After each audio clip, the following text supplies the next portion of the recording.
Hey guys, it's Hunter with Brian Carper's Guide Service again. I want to talk to you guys today about a new jig that I have just fallen in love with. I have caught so many big fish in the last year or so on this new jig, and it's a company out of Tennessee here. They're called Rattle Head Baits, and this is pulling the package apart here. Their logo there, Rattle Head Baits. You can visit them on the web.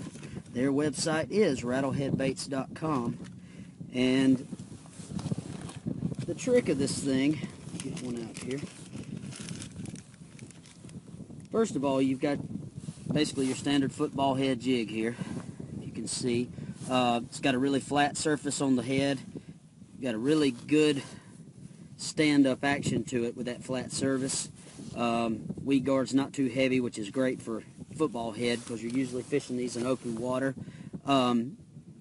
Something that makes the Rattle Head unique, or the thing that makes the Rattle Head unique, is the hook.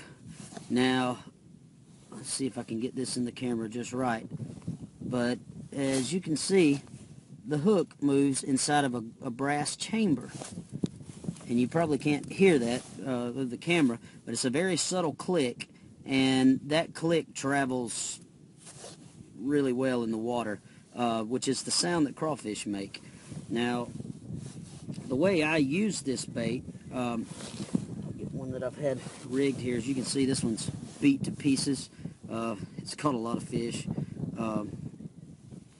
But I like to rig them with a rage crawl, and what I do with the rage crawl, let me pull this apart here. I take just your standard rage crawl. I'll cut off 2 of the little segments and then feed it up onto the hook with the top up, so like so here. Right up onto there, and then usually what I like to do is before I feed it all the way up onto the hook, I'll take super glue and I'll drop some super glue right down that hook, just a couple of drops, and then just slide it up on there. And then sometimes I'll even take where the hook comes out, I'll even drop a little super glue right in there to hold it.